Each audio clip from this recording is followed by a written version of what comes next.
Taatee yeroo ammaa Dubaay keessattii fi akkasuma Yemenitti caaltuun abbaa manaa ishee gara Dubaayitti yaamachaa jirti jechuudha.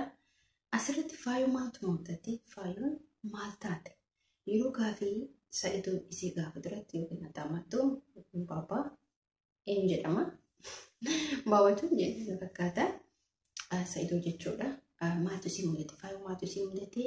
Taatee yeroo ammaa kana Dubaay irratti ta'amaa jiru maaliin kan jedhu waliin ilaalla. Assalamu alaikum warahmatullahi wabarakatuh. Jirtu akkam nagaa keessan fayyaa keessatti jiraatan illee nagaa godha alhamdulillah barakatu rabbi. Asuma viidiyoo keenya baay'ee subscribe gochuu hin dagatina, komentii barreessuu hin dagatina.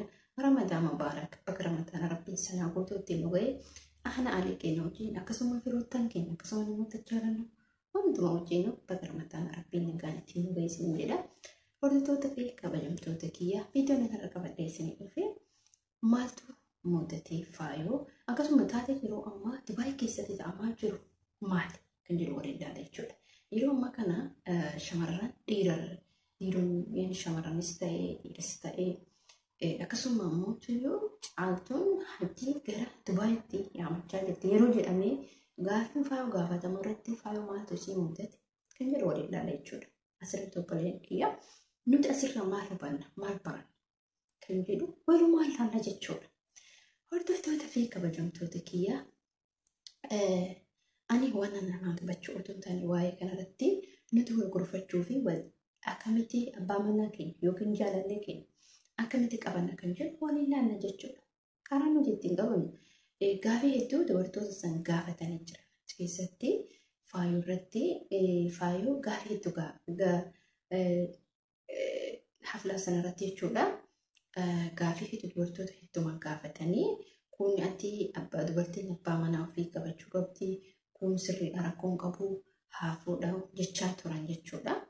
Asirratti nuti mootuyyuu maal hubannaa karaa kam kana yaani amma asirratti wanni jiru dubartiin abbaa manaa isii yookiin hiriyaa isii san akkam gootee qabatti kan jedhu agarsiisa. Yaani amma namoonni hundumtuu dubartiin takka immoo gaafa dhiira tokkotti dabalamtu namni sun maal akka ta'e beekuun dirqama isiiti. Maaliif hojjetan obboleen kiyya amma yoo kan dhiira tokkotti kan dabalamu hedduu kan ta'u ta'e namni sun niitii qabaachuu niitii qabu oo niitii qabaatee beekee seente waa tokko rakkoon qabu. Namoonni amma achirratti haa dhuftu haa fudhattu haadha mana isaa gaganamaatti rakkoon qabu jechaan jiran jechuudha. Achirratti mucaan sun immoo dhugaa rabbii dubbachuuf viidiyoo sana kan laatan ta'e faayoon hafuura ho'aa baafatte.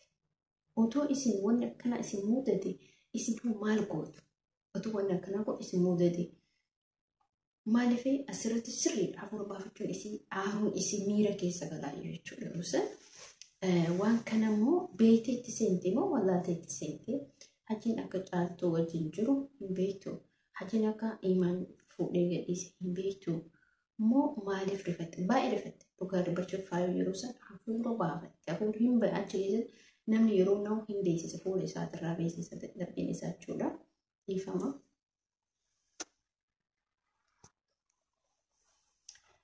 Kanaafiyyuu nutis wanni walirraa hubannu wanni asirraa barannu akkamitti abbaa manaa keenya yookiin jaalallee keenya qabannaadha. Abbaa manaa keenya yookiin jaalallee keenya akkamitti qabanna kan jennu dubartiin karaa salphaadhaan jechuudha. Karaa salphaadhaan abbaa manaa ofii qabatti, karaa salphaadhaan hiriyaa ofii qabatti. Kanaafiyyuu abbaa manaa ofii sirriitti qabu qabdi jechuudha dubartii. Maaliif hojjettani namoonni tokko tokko waan hin taane yaani dhiirota karaa adda addaatiin shakkuun inaafuudhaan kan jiraa miti waan akkasitti jira jechuudha. Faayoon immoo dhugaa dubbachuudhaaf nama jabduudha. Garuu hamma caaltus ta'uu jabduu ta'uu baattu faayoon nama jabduu natti fakkaata. Amala qabeetti yoo natti fakkaata kanumatti nama hin beeksisa namni amala qabuuf amala hin qabne akkanumatti hin beeksisa jechuudha. Kanaafuu obboleen kiyya nutis waan akkanaa kanatti seenu yoo waan tokko abbaa hiriyaa keessa yookiin abbaa manaa keessa hin fuudha jedhee haadha dubartii tokko sirriitti hin fuudha jedhe waliin mari'attee ati illee itti heeruma hedduu sun mari'atteen jechuudha. Mariisiftee gaafattee hin qabdamu qabu yoo qabaatee beekteetti seentee amala hojii jiraachuu qabdu jechuudha. Maal rakkoo qabu? yoo isin sodamu isa kan itti gaafatamu malee se'ii miti jechuudha. Garuu dirqamammoota shamarran abbaa manaa ofii qabachuun dirqama isiiti. Dubartiin mala beektii bari. Mala adda addaa qabdi. Akkamitti abbaa manaa ofii akka qabatan beektii bari. Kanaafuu immoo shamarran abbaa manaa keessatti xinaaftanii har'a bilbila keessa kennee akkasii akkana otoo hin taane malaan abbaa manaa keessan akkitti inni si jaalatu karaa hedduu waan jiru abbaa manaa keessan si jaalatu akkitti hiriyyaan keessa jaalatu otoo itti qannisuu hin taane otoo har'a nuti haasaftee eenyutti bilbiltee hin taane nuti malaan abbaa manaa jaalala nama jaalala gara keenyatti akka harkisu nuti kan taasisu jechuudha. Dhiironni immoo yeroo kana keessatti dhugaa adda oolaa bulanii jaalala keessa waan arganiif gara keetii isi san abbaan fedhii yoo ta'e jabattee hin ilaalan jechuudha. Garuu kan mana keessaa kumsi ka'a mana keessaa kumsi ka'a jechuudha. Amma yoo mana keessa yeroo hundumaa abbaa mana keessi galgala ganama qoxxiftu ta'e dhiironni waan akkanaa immoo hin fe'an jechuudha. Gonkumaa abaddeen waan akkanaan jaalatan maaliif dubartii qanyiftuu dubartii hogale yoo abbaan manaa isii galee dubbii balbalattiin dheedu dubartii kijiba jaalattu dubartii oduu baqqaan jiraa miti namoota tokko abbaa manaa isii yeroo alaa galu otoo waan biraan qopheessin dubbiin dheedee lolaan dheedee miti akkasii jechuudha. Abbaa manaa ofii karaa itti qabatan karaa masarbaadha. Wanni baddaa bu'ii laga bu'isin jedhamu jechuudha. Kan amma yeroo ammaa kana asirratti waa'een caaltuu fi faayoo akkasuma hajjiin caaltuun hajjii ifama gara Dubaayitti fidatu heddii. Akkamitti caaltuun hajjii gara Dubaayitti fidatti? Kaleessa maal keessa darbitee har'a hajjii gara Dubaayitti fidatti? Waan hundaan beekti jechuudha. Kanaafuu kana isii fattanuuf akkas isii kunanii dhugaa dubbachuudhaaf waa'een ijoollee kana fakkaataa taatee yeroo ammaa Dubaayii keessatti ta'amaa jiru immoo waan nama gammachiisu jechuudha. Waan nama jibbisiisudha jechuudha. Kanaafuu shamarran dargaggoonni keenyallee shamarran keenyallee rabbi of eeggannoo cimaa godhaa jechuudha. Waan akkanaatirraa waan dhiirri aara dalagadhu gara biyya keetiitti yoo galte gara abbaa feetitti heerumuu dandeetta. Maatu si heerumsiisa abbaa feetitti ati uf qabdi taanaan kalaas. Abbaa feetitti guyyoota ambaa keessatti nama wal lolchisiiftee namni wal fixe akkasuma dhiironni illee warroonni dhiirota dhugaa dubbachuuf rabbiinis maa hundumti keessanuu jechuudha. Waloota koo waan akkanaatirraa fagaachuun dirqama keenya. Keessattuu dhiira akka shamarranii nuti miidhama jiru. Dhiirota gara dubartiin takka yeroo tolfooftee gattee deemuu dandeetti. Yeroo isa jibbisiise gattee deemuu dandeetti. Eenyuun hojii rakkatu nuti jechuudha. Ijoollee shamarranii nuti hojii dhiphataa. Nuti hojii bakka waa hedduu hojii nuti ilmaan keenya hojjetaa jechuudha. Yeroo amma qabdu kanatti yoo fayyadamtee hin jedhanii mootii kasaaraa keessa seetta. Maaliif ati yeroo qabdu yoo fayyadamni yeroo inni deemaa wanti hundi ni darbaa dhufu bakka baruma bara nama amma jireenyi duraan biyya keenyatiif kan amma walitti dhufu. Kan waggaa kanaatiif waggaa dhufu kana walitti dhufu. Kan ji'a kanaatiif kadhaatiif kan wuruutu walitti dhufu jireenya ammaa kana keessatti maaliif jiru addunyaa tokko ni deemti jedhu. Guyyaan kun adatuma odee buluun jijjiirama jechuudha. Mee warroonni duraanitii fi warroonni amma hammam garaagarummaan jira ni keessatti ilaala. Durtu caala moo har'aatu caala? Kanaafuu jechuudha obbolee kiyya wanti isin jechuu barbaadu ani gama kootiin dhiirota irraa qaba. Dhiirotatti mallaqa keessan baasin keessan ni ba'a. Deebitanii mootuu dhiira tokko jaalachuun dhiiris dubartii takkitti nama lama hin jira. Baay'inaan waan akkanaa kun ni jira. Waan akkanarraa of eeggannoo gochuu qabna. Dubartii abbaa manaa qabaatti isitti heerumu dhugaa himee yoo itti bakka fuudhu jechuu keessa dhiifama. Dubartii otoo haadha manaa qabu san dubartii otoo haadha manaa qabu dubartii biraa irratti fuudhuuf deemu sun beekuu qabda. Inni immoo inni dhiiraa yeroo shamarran takka yoo dubartii takka qabaate ila isii sanis beeksisee sillee beeksisee yoo fuudhan rakkoo takka hin qabu. Atis beektee isiin illee hanga haati manaa isaa kan duraa sunis beektee ati illee beekte waa tokko rakkoo hin qabu dhugaa dubbachuu. Maaliif hojjettanii obboleeyyan kiyyaa kuni salphama. kun salphama. Yoo waan tokko beekeeti seente dhugaa rabbi sabbaadha. Yoo otoo hin beekin immoo waan kanatti ka seentu ta'e rakkoo akka isaatu hin jiru rakkoo hamaan jiru. Dhiirotiin tokko keessa isaanii qulqulluutu jira. Ka keessa isaanii nama hawwatan jechuun keessa isaa kana baasee sitti mutu jira jechuudha. Qulqulleessee.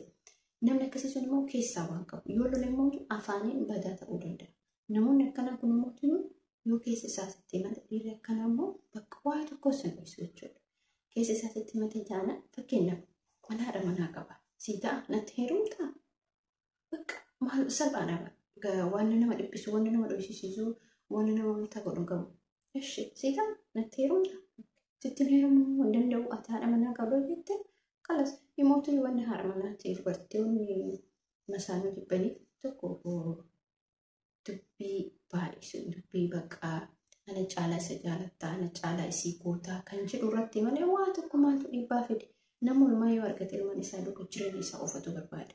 Gisee amma kana keessatti mootuyyuu namni ofii hojjetee jira. Dhiira caalaa hunduu inuma amma dubartoota hojjetee jiraata jechuudha. Dubartoonni sirriitti biyya keessas ta'e ijoolleen biyya keessallee hojii sirriitti tattaafatu. Maaliif jireenya akka duraan hin jiru. Namni bitaa mirga walitti dhufeetiin wal gargaara jecharra kan ka'e kan biyya keessallee hojiidhaaf tattaafata. Yookiin biyya alaalee hojjechiidha. Yookiin biyya keessatti immoo hojii argateedha. Waan akkanaatti jechuudha.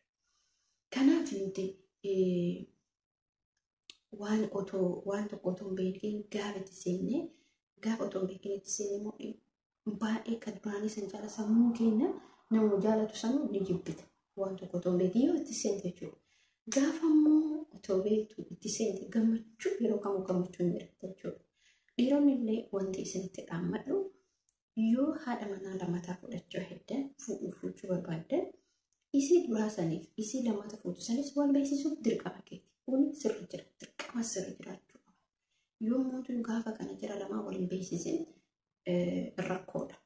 Maaliif namni kun hin jiraamiti dhiibbaa garaagara keessattuu gara dubartoonni yeroo aamte dhiibbaa hedduu namarraan geetti waan ta'eef kanaaf warroonni dhiiraa isinillee dubartoota waan dalaguu hedde yoo haadha manaa lamaffaa fuudhuu heddan yookaan immoo haadha manaa keessa isii duraasaa wajjin jaalalaan kabajaan jiraadhaa malee yeroo ammaa kana mallaqa laaltanii bifa dhalaa laaltanii bakka hin jira. Bifti kun ni dhugu ni darba.